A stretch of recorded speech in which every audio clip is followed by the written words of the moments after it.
Good to roll.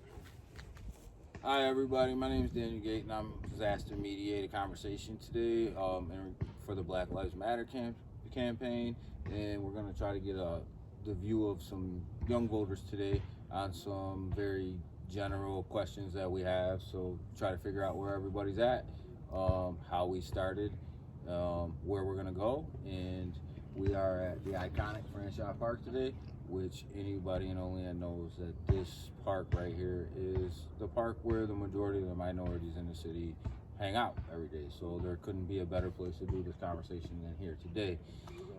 So with that, I'll have everybody introduce themselves and then we'll get right into questions. My name is Ezra Johnson, and I'm a lifelong resident of Olean. My name's Taha Pascucci. I've resided in Olean since high school. My name is Trarius. I go by Trey. I've been in Olean roughly three and a half years now, so kind of fresh, but learning and living around here. Nice. And I'm Danny. So we'll get right into our first round of questions. So can you guys give me your perspective of how the country, in your vision, how the country came to be to the point of wanting justice reform? You want me to answer first? Yeah, you can go ahead. Yeah, we can go ahead and go this way. Yeah. I feel like the current situation with George Floyd was just the tip of the iceberg for a lot of minorities and people, and it really just was like a match going into a pile of gas, and then just ignited a whole fire and engulfed it, and I think that's how we got there today. I think it's been long overdue, honestly. Not even just around here, but all over. It's been since the beginning of time. So it's about time that there's some type of consistency with the protests and that they're starting again, because it made a change before and needs to make a change again, honestly. Yeah, facts. I totally agree. Things have been boiling up for generations now. Just recent events have caused it to kind of boil over. You know what I'm saying? That's why you have sparked protests, looting and stuff like that, because people are agitating. They are acting in a way that they see that's best for them to express themselves. You know what I'm saying? Some people are doing it, what we could say in a criminal matter, but that's what they know. That's how they know to react. You know what I'm saying? So it's just basically a boil over of events that constantly occur, and there's no true fix being presented to us. You know what I'm saying? So that brings us to where we are currently, in our current state. And currently, as everybody knows, there's been protests throughout the country and actually throughout the world for social justice, and it's been led primarily by organizers from Black Lives Matter campaigns. And what a lot of people, I think, don't realize when it comes to Black Lives Matter is this isn't a movement or an organization that just started after the lynching of George Floyd. This was a movement that started after the killing of Trayvon Martin, Yes. who was murdered by George Zimmerman for basically being in an all-white neighborhood, and he was African American, had a hoodie on, And a pack of Skittles. and a pack of Skittles. So this movement, this grassroots movement, as I call it, has been organizing since then. So, in my opinion, that's kind of why it was so easy when Floyd was lynched. Oh, most definitely. That it was so easy for everybody to organize so quick. Want to get involved. So because it's already was in process, right? Mm-hmm. So with that, I feel a lot of that though too is because there wasn't really justice for Trayvon, so There everybody wasn't. wanted to see justice for Right. what happened to George. So I think that's a lot of it too, is they just don't want to see another innocent person get murdered and then have no repercussions for that. I honestly think that since the year that Trayvon passed away, that I think that we've been, as just a general population, have been more aware of certain things that we have the power to do just at our fingertips with our phone. So I think it was so much easier to be able to come together and make something happen this time than it was with Trayvon, just because, you know, what we're aware of and, you know, just, you know, certain circumstances. But it should have happened then too, honestly. This is long overdue, and that's what I'm gonna stick with. Yeah, we have to continue, and that's one thing we didn't do. We didn't continue speaking out and pressuring legislation to actually put in policies and laws and things of that nature. That's what we need to do now. You know, that's why I'm willing to speak up and speak out, because I want to see change. Just not here in Olean, but everywhere. I want everybody to have a fair shot at, you know, living their best life. You feel me? Everybody deserves that pursuit of happiness. So I'm glad you brought up policy change, because that's kind of where I want to take this conversation right now. New York has been a very progressive state when it comes to changing policies based on the movement right now. And the governor has signed into law the banning of chokehold use by all police departments in New York State. Let me get your guys' feeling on that. I mean, I think it's a step in the right direction. So obviously we need more change, but we're headed in the right direction. It's definitely a start. I don't think it was ever needed in the first place. So I think it's good that they're starting to realize what they can do. But it just goes to show that they could have already done it, you know. I guess you can say I have a bias when it comes to this issue just because I'm prior military. So I think if it's in a defensive manner of some sort, or if it's in subduing a subject that's harming somebody else or something like that, if you have to put somebody in a sleeper hold just to put them down, I understand if it's reasonable. But in the matter is some officers use it, it's not reasonable, and it is deemed humane in some cases. So, I mean, you got to be careful when you ask for things of that nature, because some men actually use it in the way it's supposed to be used. Men and women who actually do the job by the book and who actually need things like that to subdue a subject that they can't actually, like, put that physical harm to them. All right? That's not deadly force. Okay, so you have to really be thoughtful about what you're doing at that time, and a lot of officers are not. All right? Just trying to clear it up. Yeah, and there in no way has been, New York State has always had a deadly force use policy. If you fire your weapon, there's a certain process and procedure you have to go through after that happens. And I'm pretty confident that if somebody was in a compromised position, an officer was, that they would be able to utilize that particular hold, but they would have to go through a process, much like a deadly use process, and have that reevaluated. That's so reasonable. I don't think in this city we're ever advocating for the loss of a life of a police officer, but we're also not advocating for the life of the loss of a life of a young African American male, female, child, or anybody. Anybody in general. And so what about the other law that was passed, the 50A, the big controversial law, 50A? Let's talk about it.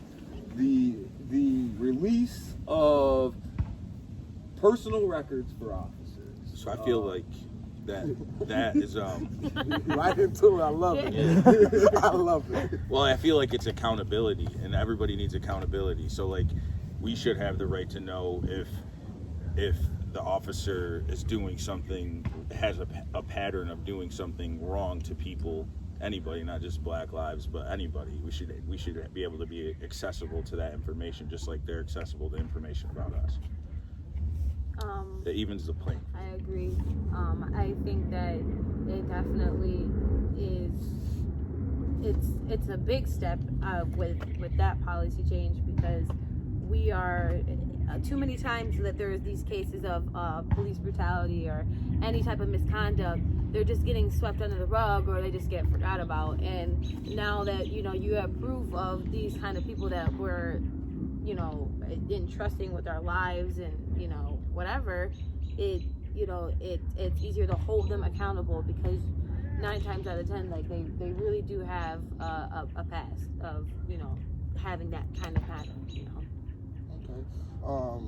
I haven't really looked into it yet myself, so I'm not gonna go word by word or something like that. I'm just thinking of the idea of it. Getting the information on officers, just depending on the information we're actually getting, because you got to think some of these officers are undercover as well. So you do want to protect their identity. So depending on the information we're actually trying to receive, or we're looking like, for instance, like you guys are saying, you can see what in their past, what they've done, what suits or whatever have came in front of them or whatnot. We can see that. Okay, so when somebody else has something that happens, you can take them to court. You have the pattern. It's right there in front of you. You can't lie. You can't, you know, I understand that, and that is a step moving forward. But we just have to be careful about what information. The reason that this law is so controversial is there's this misconception out there that people are driving home, that if you actually read the law, it doesn't exist if it's done correctly.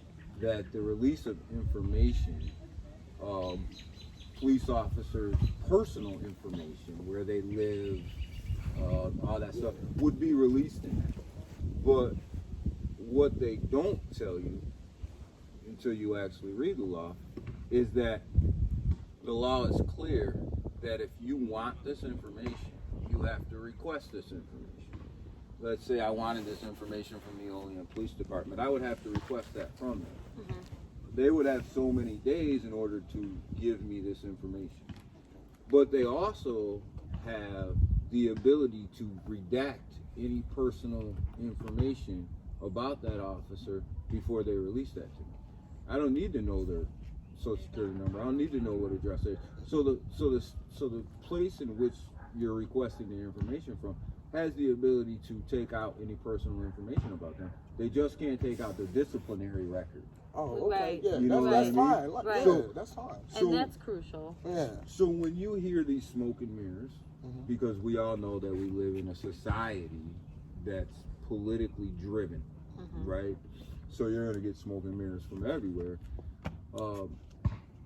It's crucial that I think as young people, you understand what the law says and you understand what you can and cannot do. So that's the real rub with that law right now.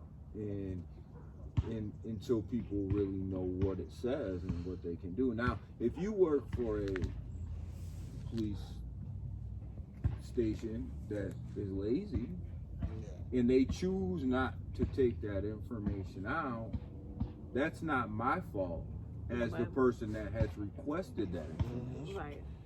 Right? Yeah. That's their fault. They're Correct? supposed to be protecting you. Because they're supposed to be protecting you. Yeah.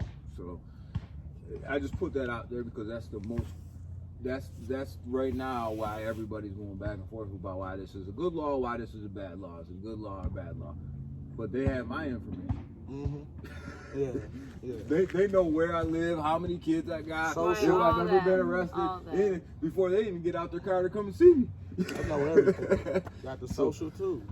And But what is the limits of what personal information that they can redact though? Like, is there anything that's going to be crucial to something that somebody would want to know? they can only redact their personal information. Like, okay. Social security numbers, you know, addresses, family, anything that would be in their personal That file. somebody most likely can use to target them. You know what I'm saying? Okay. Yeah, that's safe. That's kind of like the information I was talking about. Like, you don't want to give out too much information because people will take advantage of that information and use it for, you know what I'm saying, twisted deeds. Let's get into something else that's a little on both sides. Cuomo signed an executive order, which today's Saturday. I think he signed it on Friday. Might have been Thursday. Days kind of run together. That he has put a mandate on every police office in the state to come up with a plan along with the communities involved of what they would like their police departments to look like. How can they best serve the community, right? And it's going to, there's 500 police departments in New York State. So you can have 500 different plans, right? Because what's good in Olean might not be good in New York City, right? So what he said was the city has to sit down with members of the community to review their policies, their procedures, any complaints that the community might have with the police department as they currently operate. They have to come up with a plan, present it to the common council of that particular city, and have it voted into law. It becomes law. And they have to do this by April 1st, or they don't get any state funding. Oh, what's your take on that? I think it falls into the accountability. So like you certainly don't want, the problem is now like you have a brotherhood looking out for another brotherhood. So like that's like saying like, I'm gonna have my brother go to court with me and then lie for me. Like you don't want them just to look at, you don't want someone that's in charge of you every day. You work with that person going over cases that you may have been like had misconduct on, and then come back and be like, oh yeah, everything's great. Like you don't, it holds accountability for the officers and then the community as well because of that. Your turn.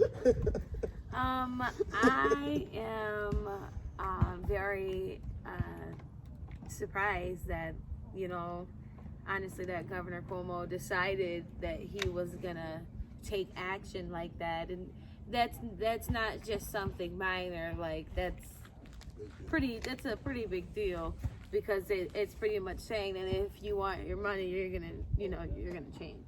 Yeah. And obviously they want their money, otherwise they can't do what they want to do. Yeah, it gives both sides to actually invest in the community. You feel me? Like if the officers want funding for whatever gear they need, whatever special programs they're trying to bring in, whatever, they have to work with the community for the community. You feel me? So they can't just expect for the federal government to just hand them money now. Now they have to work to get money like they supposed to. Just do your job. That's all. They're just giving them an incentive to do their job, the job we're already paying them to do. Conversate with us. Talk with us. Let us know what you need from us, because this is their chance to actually come to the community and ask the community, hey, this is what we need from you guys to help us do our jobs better and to keep you safe. That's good that the community has a yeah, that's great on both sides. And I think it's a great idea by Governor Cuomo to not put 500 police departments all under one law. Right. To say to the taxpayers of a community, you pay for the police. Right. What are your issues and how can we fix the situation? Right. So you ain't gonna go to the store and buy a pair of pants that don't fit. You're spending your money on them.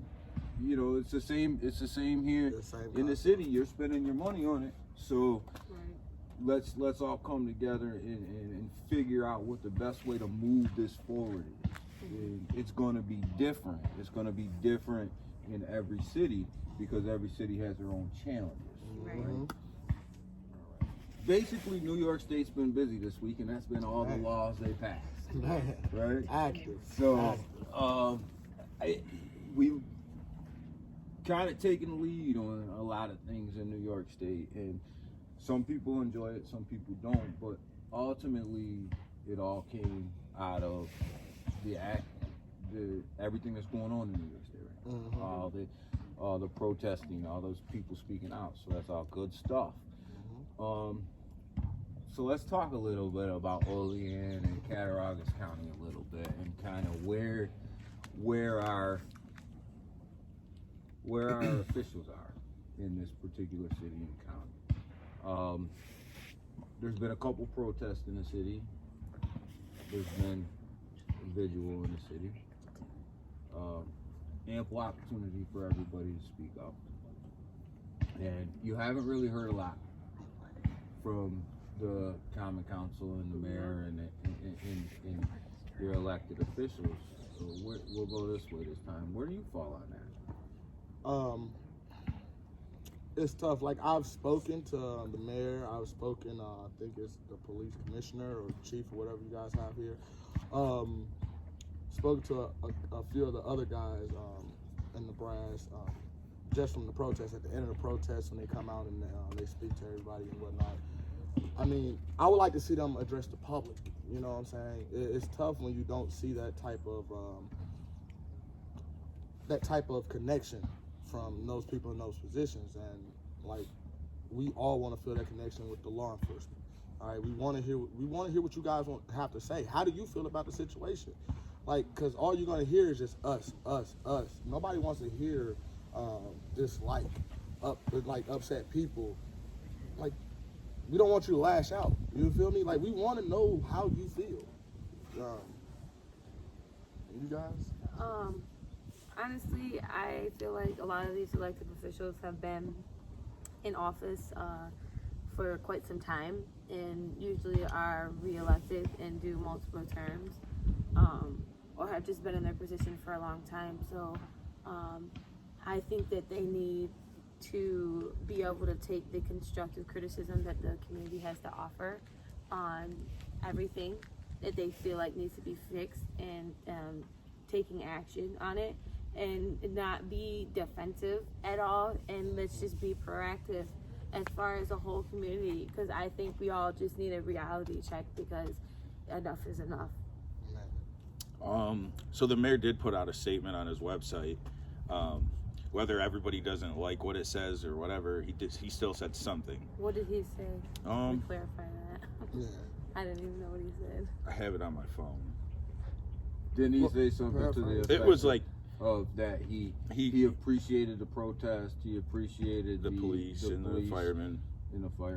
But a lot of it is like he still said something, so I can't like knock him on for not saying like completely anything, because he could have said nothing.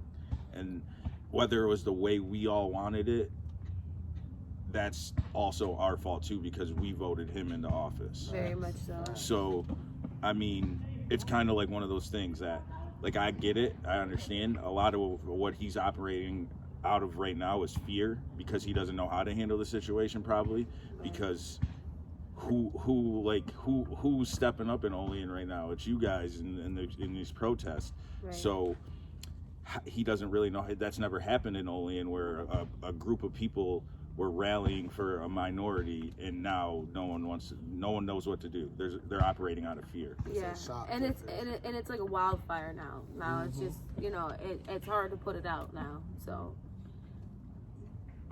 And I'll ask a question. You guys can choose. I won't even go around that table. You guys can choose to answer or not. Would you vote for somebody who doesn't take a stance on the Black Lives Matter issues? Would you do that? That's an interesting question. I mean, I take emotion out of it when I think about voting. I take race out of it. You feel me? I don't care if you're white, black, it doesn't matter to me. What matters to me is your principles, your morals, what policies you voted on, stuff like that. If I can, that's what I try to look at. I really haven't found too many like presidential candidates I find pleasing eye. You know what I'm saying? So I try not to look at them, because I already know a lot about them. I try to look outside the box, and most of the people are not going to be able to get in the front row because they're outside the box. I would say no, but I can see why somebody would. You know what I'm saying? I'm not going to dismiss that notion. Like, I can put that on the side. Right. If you have policies for the movement. Right. You know what I'm saying? And I guess maybe that's the question. Yeah. Is not so much if your agenda is pushing some of the policies and changes that the movement wants. Are you comfortable with voting for them? Yeah, even if they say that these are the policies that you're moving I'm comfortable if that's what they're doing. You know what I'm saying? If they keeping their word and that's what they're working on, they're investing into that. Oh, hell yes.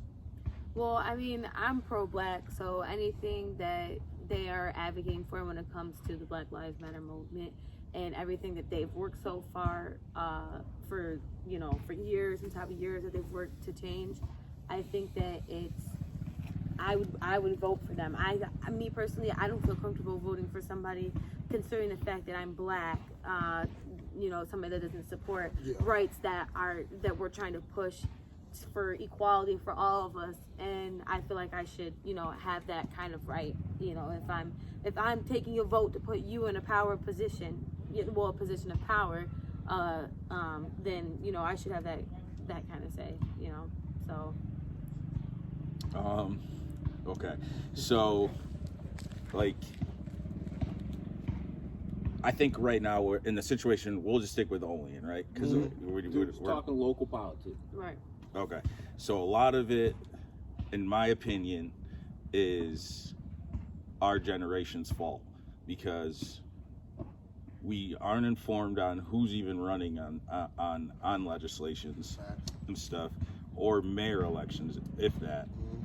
So it's kind of like we dropped the ball, honestly, and like we don't have those people to be like, hey, listen, this is from 1959, like we need to get rid of this, or modernize our community with politics, and it's our fault. We dropped the ball. So honestly, like that's the change we need to really be working for.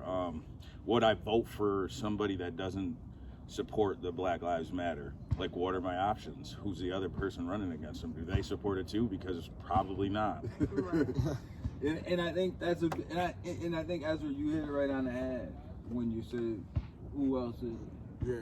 Who else is it? So sometimes in an area like this, unfortunately, it is very unfortunate that you're in a position where you have to pick between The lesser of two. the lesser of two evils, right? Yes, sir.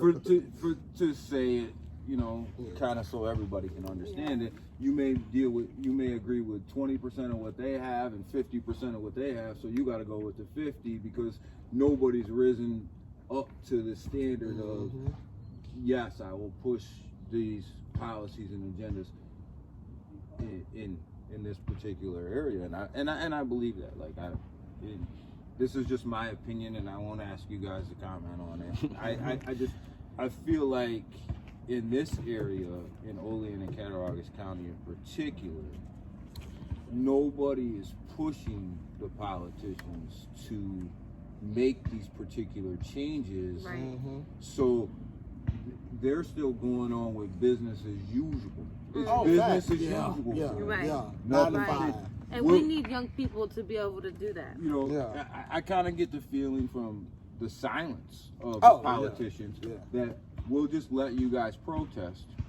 We'll let you guys do what you guys got to do, and then It'll fizzle out. in about 2 months from now, Election Yeah. time. we're gonna go back to the way we were doing business, and good luck to you. You know what I mean? So that's Right. kind of the feeling that I get from them. Yes. So, all right. So we hit it from a little bit of the voters' political side, which is a good thing. So let's talk a little bit about where we go. Where we go forward. We're in a spot right now where you see laws being changed based on the movement, and I call them. This is a movement, and change is coming. Change is coming. The young voters are here. They're pushing change. People are getting sick of seeing people die unnecessarily. People are, to use Al Sharpton, people are sick of having their knee on your neck all the time when you're trying to move up. As being a minority, we always feel like we got the knee on our neck. So moving forward, with all the change that's happened in a very short period of time, based on the movement and based on the energy that you see coming from the young people, how do you see this thing going? How do you see us in November? And what are the keys to get to November? And I use November as that deadline because we can say everything we want to say and we can do everything we want to do. But if we don't show up at the polls in November, they're going to tell you, don't come out here in March again. Don't do that. We're good now. So how do we push this thing forward, moving forward? Like, what's your goal? We move forward from conversations like this. You know what I'm saying? Inspire people to actually get up, be active, get involved. This is Olean. I've been around the world, dude. When you see the small guy, you feel me, speaking out, stepping up, you know what I'm saying? That should inspire you to want to be active. So, like, we have to communicate with each other. See how your brother feels, white or black, do your sister feel? How, like, I see people as family, you feel me? I say friends, but a lot of time I see people as family. It's my brother. That's how I addressed y'all when I walked up. How you doing, brother? You know what I'm saying? So I see you as brother. That's how we have to see each other. It's a community effort. So it had to start within the community. We have to reset the way we think. You feel me? Like, we're so conditioned to stay in this one circle of destruction. We have to recalibrate. You know what I'm saying? We have to start thinking in a positive light. Cleaning up our environment. You feel me? Just open. Like, you could just have people just walking around picking up trash. You know, community service. That's where it starts. You feel me? When we start to feel good about ourselves and about the areas we live in, we play in, our kids enjoy on a day-to-day basis, and we start taking that energy to the polls. You feel me? We put people in office who feel the same way we feel about our community, who want to see it thrive and just not survive. You feel me? Like, we, generation after generation, we're just stuck on surviving to see tomorrow. I don't want to survive to see tomorrow. I want to thrive every day I'm here. You feel me? And that's something we all can achieve by working together. You know what I'm saying? I'm gonna let y'all get a word because I can keep talking. I think that's the growing sentiment around the table. Like, we can keep going for hours, but we're not gonna bore everybody with hours of conversation. We're just gonna finish it before. I think that honestly that it starts within the community. You know, in order for it to hit national and be something that everyone's doing, it has to start within the small towns of the community. People shouldn't feel like because this is Olean, things won't change and that we can't better our community. If people like Obama recognize us, and if we have the nation's attention right now, not for like in Olean for a good thing, but even just like around Buffalo, like I hope that they're gonna follow that law and do some real reforming, because after watching that video, it's sick to see that that they're willing to join arms and kind of defend that maybe he did make a wrong decision on how he handled that. You mean he tripped? Yeah, or he did it on purpose. I'm sorry, he didn't even fall that hard.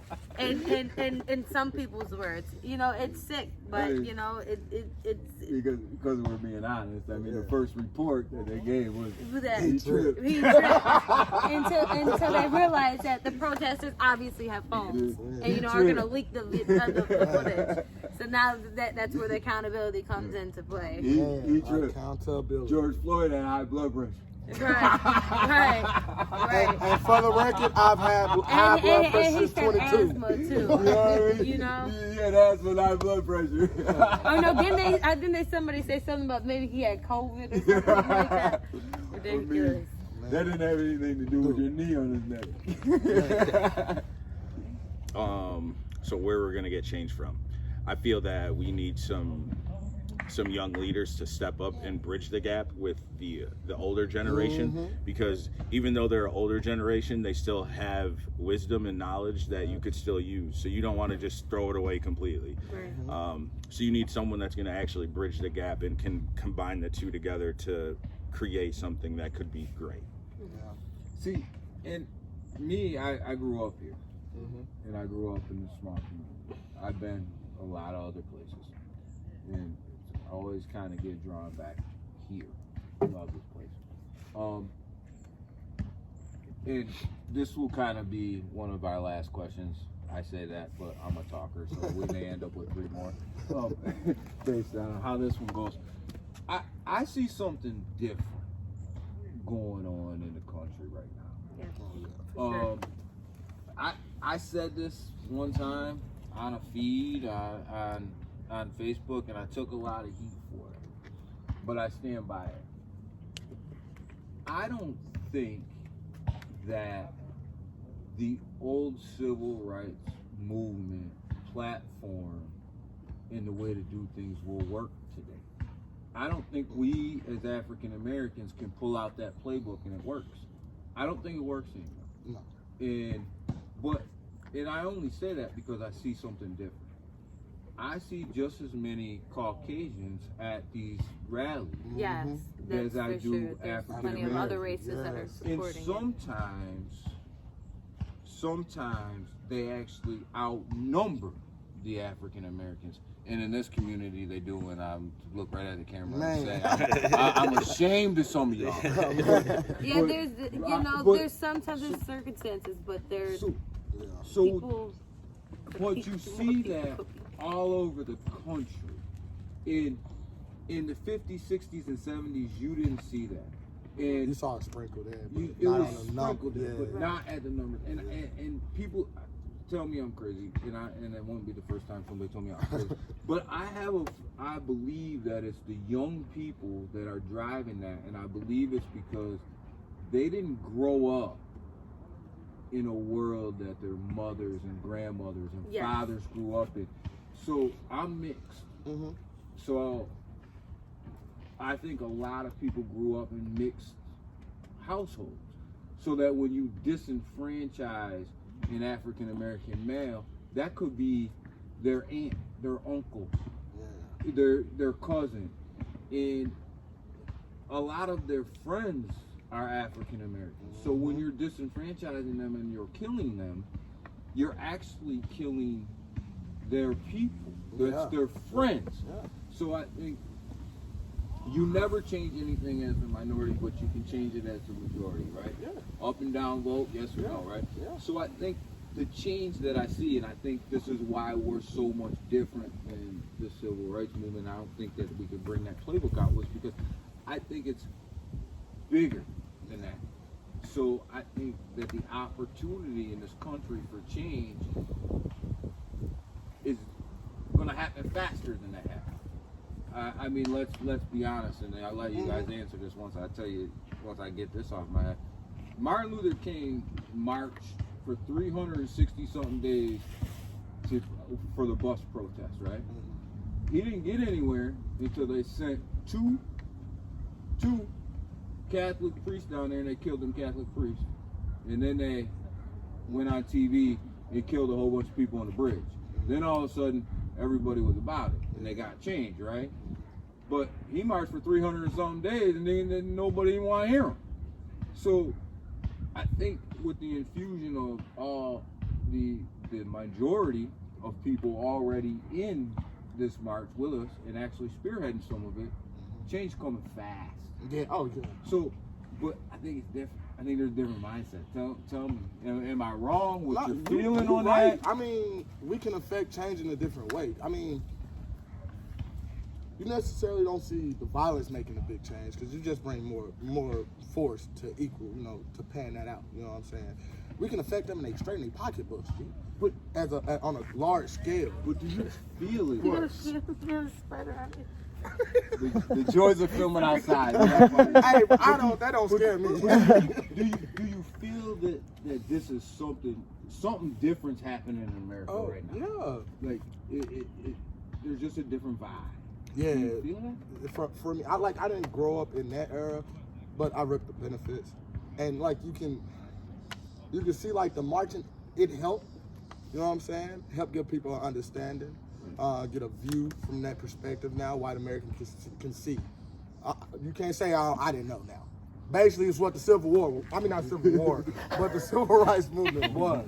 It was like, you see us now. Look, we here, this is what's going on. Everybody You got feel camera me? phone. You can't say you didn't see it. You see Now it. this is different. Now we telling you, look, you see this.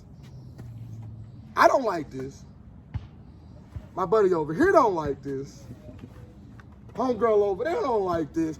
So like we come together, like we making moves. You feel me? We are. Like it's just not we're just gonna sit here and take it and just be peaceful marches. No, we gotta get you out of office, G. Yeah. You feel me? We getting you out of office. Like that's one thing I think I've really seen the change. Cause I remember as a kid in the 90s, bro, doing like after the Rodney King stuff. And they were pushing for people to vote, but in our community, it wasn't happening at that time. I'm telling you, it wasn't gonna happen. It was so much pain and turmoil then, bro, because especially right after the crack era, bro. Like they didn't have that. They had that fighter spirit, but not to fight that battle. You feel me? They didn't It have was the just right, survival. They didn't have the right fight. Yeah, it was they had a fight, survival. they just didn't have the It right was a survival. They were worried. They were more worried about survival at that time. Now it's completely different. We're thinking about thriving out here. Like I said, like we gotta get you out of here. And it's not just the black community, the Latin community. You know what I'm saying? Or just white. And we all on the same page. And now we looking at each other like, hold on, they out here killing brothers on TV. Like in some ways, execution. In some ways, and me and you, we can talk all day. But in some ways, it's almost like the perfect storm. Oh yeah. You know what I mean? It's almost like exactly what America didn't want to happen just happened. and they're all trying to play catch up to figure out how to deal with what just happened. But this was coming a long time ago if you just looked at your kids growing up and how they grew up different. Your policies didn't make any sense anymore. They were all outdated. I mean, I agree with you for the most part. I think that it is, there's definitely a change from then to now on certain issues and things that have gone on. But I guess I can't really say that what's going on right now is bigger than what happened back then, because it was just a blatant disrespect that they were, doing, and the way that they were treating people. It was completely normalized. I don't mean bigger. I mean different. Like it is different now, because it's so easy to have a voice, because all those people fought for us to have a voice, and it's honestly the reason why it's taken so long. It's nobody's fault but our own, because we could have all advocated for these things. Yes. And it just goes to show that all these things that are happening now have been happening. But I'm not saying George Floyd didn't deserve to have that respect from everybody to stand up. But I'm just saying that this should have happened, because there's a lot of people like George Floyd that died because of something so minuscule, something that was a simple misunderstanding or just a total authoritative issue. They just shot somebody last night because he fell asleep in a Wendy's drive-thru. Yep. But what about the fact that they just found? I didn't even know what that. about the fact that they just found that kid that was hanging from a tree around the corner 2 from a days ago. protester? Robert Fuller. Like It still goes. I mean, and it's blatant now, and it's because of certain people that we have elected into office, and it's because people are not voting. And if people would go and vote, we would have more of a say. And it's hard because also, like you said before, the officials that we have, we're only getting, this person or this person. They drop out for these reasons. And I feel like the perfect candidate always ends up leaving, and we always end up having to choose between, and it's ridiculous. Do you think that somebody that ran on a really progressive change platform in the Southern Tier could win? And Olean, I would say no, because we're, I've seen it from a lot of the comments from the protests. Like, I'm not saying that we don't have a good amount of people that will stand up and agree with what we agree with, but there's a lot of, we're a predominantly white community, and I think that a lot of people just feel like, what we're doing is a little excessive, or they've been fired. What more do you want? Okay, well now it's coming out that he is still going to get his pension that's worth $1 million. So regardless, we just did all that work, and now we need to work to get his pension taken. And they don't always see the view because they choose to just look at it, in their perspective.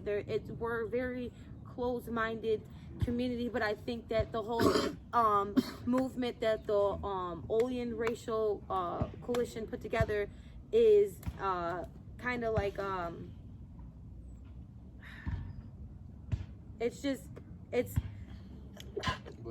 thank you. It's just done what it needed to do. It showed that Olean is not only diverse, but there is a lot of people that will stand together and fight for what's right, and even in a small community like us.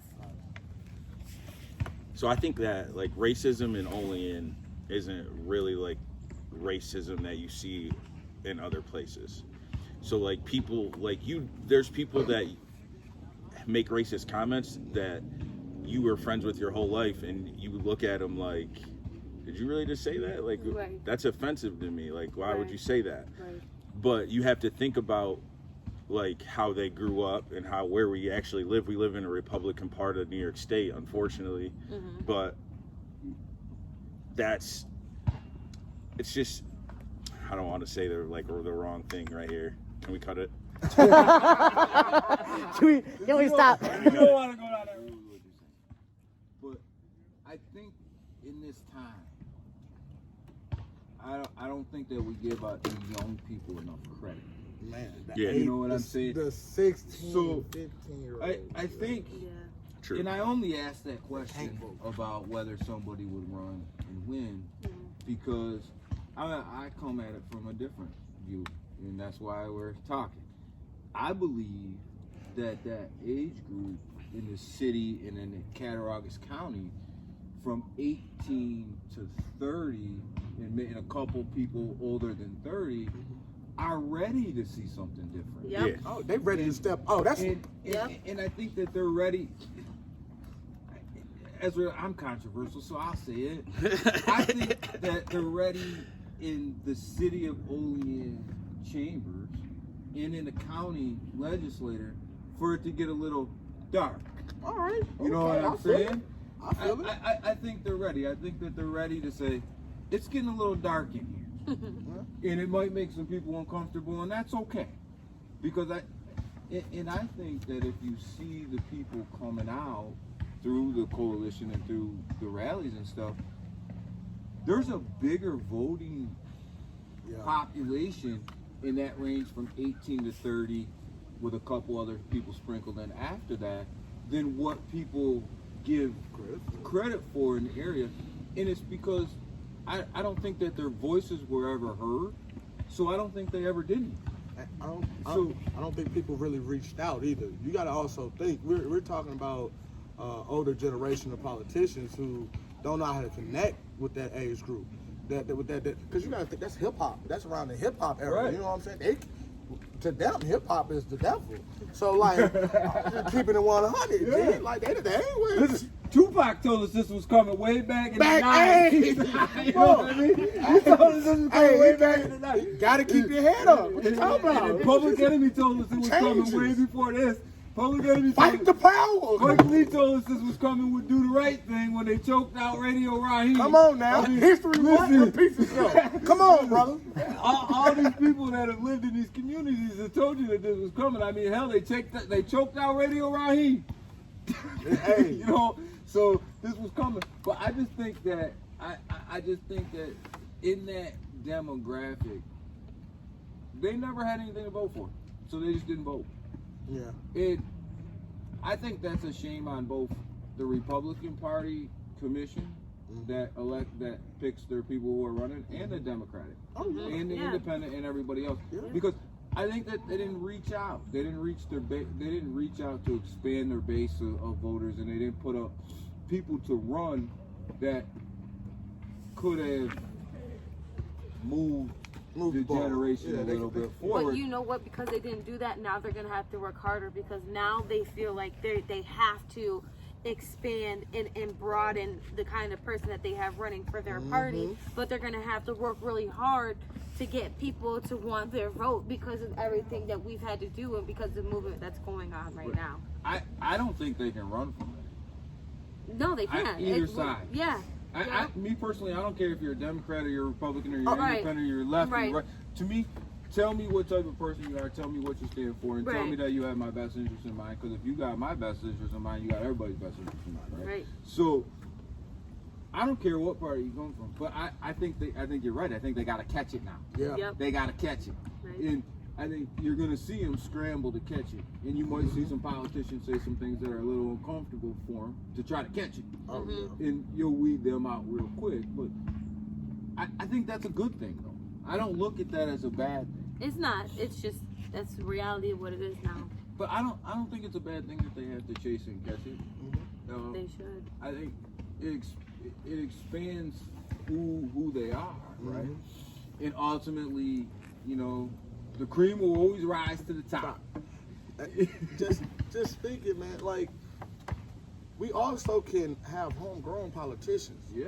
Well, they don't have to be crooked, bro, Right. to get the job done. Not saying all politicians are crooked.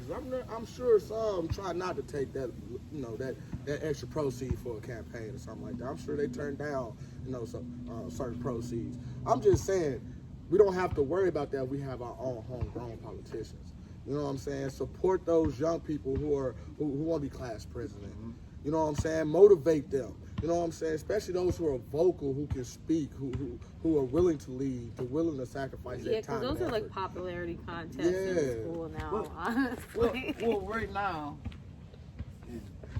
now, we're just talking. I don't have any more questions, but right now we're just talking. So this is probably where we're going to get the best information possible, right? Because we're just talking. So I think that when you look at it from a pure perspective of how to make change, and when you look at Olean, they have a tendency to just recycle the politicians. You know what I mean? If you lose in 4 years, we'll run you again in 2 for a different line, and we'll just recycle you, right? Because they've never had to think bigger than the 5 or 6 people they have in Olean or even Cattaraugus County. Worse.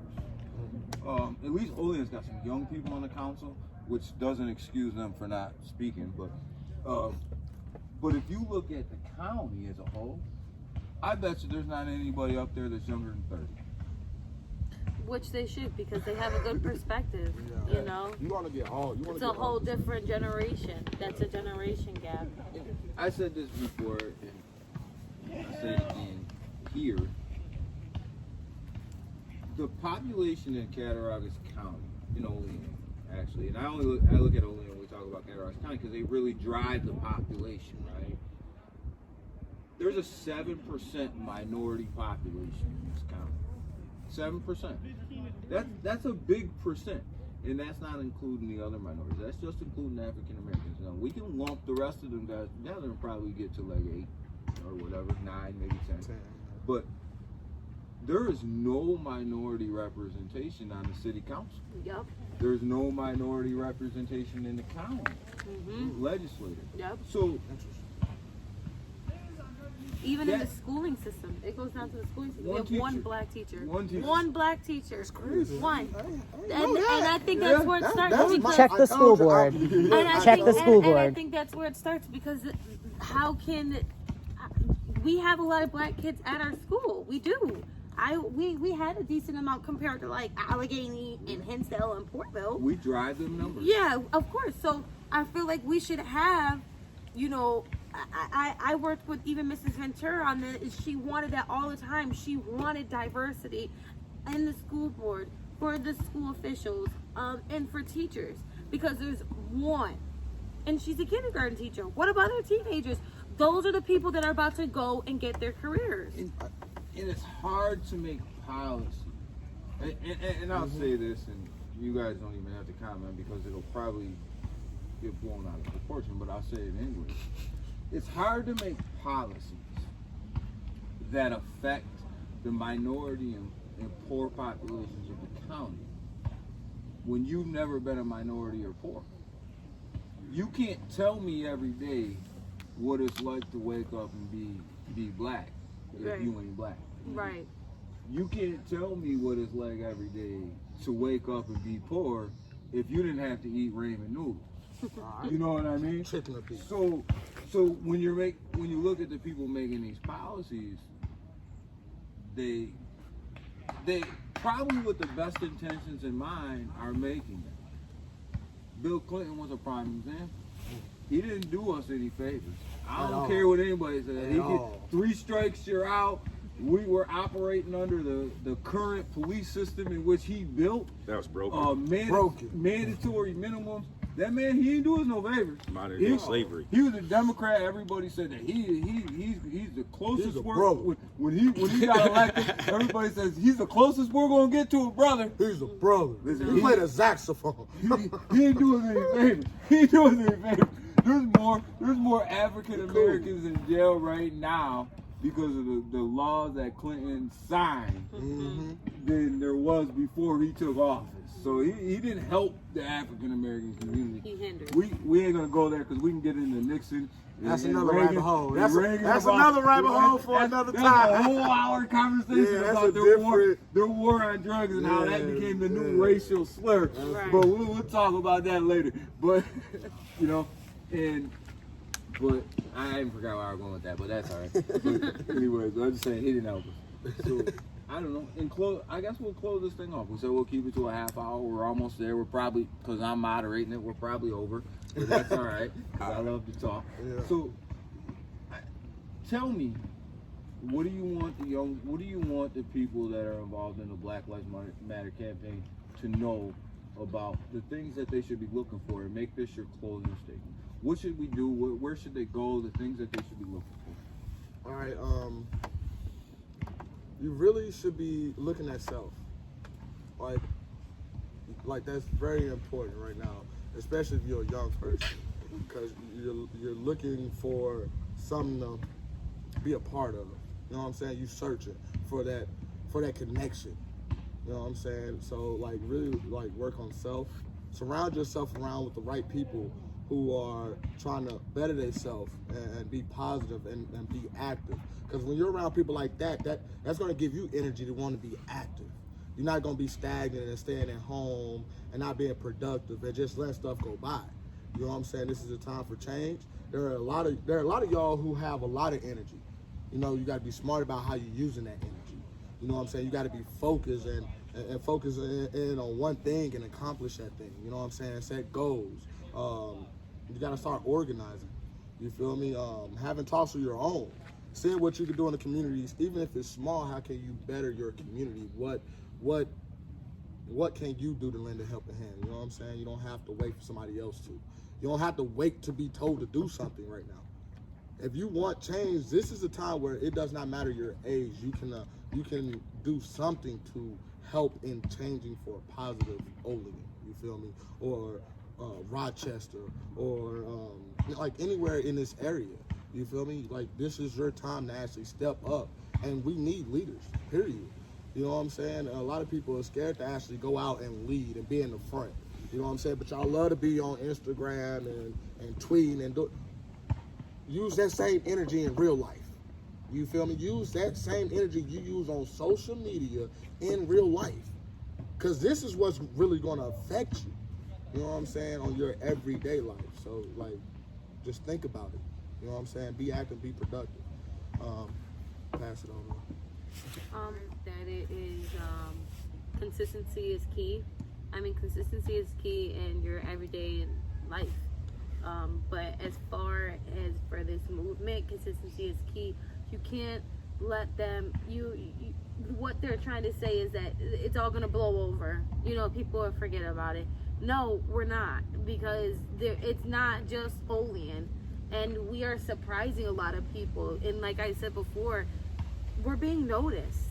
You know, we're starting to put ourselves on the map. We're not just little old Olean. We are Olean that stands against police brutality and for Black Lives Matter, and that you know, that we had to be consistent with that. And every time that something happens, we need to protest it. We need to, you know, be counteractive. We need to all come together and figure out what we're going to do every time something arises, and we need to stick to it and not just, you know, become okay with how things are going, because the second that they even smell that we're starting to be a little lenient, or that we're okay with, you know, whatever's going on, that's just what it's hitting for. They're just gonna leave it at that point. So I think that, you know, this is a thing that can affect everyone. We have a good population of young kids in our community, and I think that these kids, you know, the same kids that have rich white parents that are doctors, or the same people that have, you know, parents that work a regular 9 to 5, or parents that don't have a job. Those kids are gonna be our new voices. So they see us, what we're doing now, and if you can, you know, use our culture, and if you can say certain things, you know, such as, you know, calling each other the N-word, whatever, I mean, then why can't you stand for something that's right? Because I don't think that we're asking for a lot. I think it's just support. Nobody's asking you to give us your money. You know, we're literally asking for a helping hand and a voice on top of our voice. Because one voice isn't going to, you know, change everything. Right. So I think that, honestly, it's consistency in everyone's aspect. Right? Is that the question? What do you? Yeah. Just close. Just a closing. Just basically a closing. Is to become educated in who you're putting in places of power, such as like your mayor, legislators around your county. Your presidential election's important, but your local elections are crucial, and you really need to stay informed on what's happening in your area and being able to have a voice to get your points across that you want. With that, we'll close this up. We appreciate everybody who watched, and I had the pleasure to facilitate this today, and it literally was a pleasure to have this conversation with these three amazing young African Americans and myself. And we'll do this again. This is going to be a series. We're going to talk to some more people and get some more takes on where we're currently at as a city and as a county, and that's really what we're focused on right now, is how can we change this locally. Coming from the Black Lives Matter, we've extended an offer to any politician that wants to come sit down and have a one-on-one conversation with us about this, face-to-face on tape, and we'll continue to extend that invitation to anybody. Stay tuned. More to come. Great series coming up. And if I'm lucky enough, I'll be able to facilitate that one too. Everybody have a great day.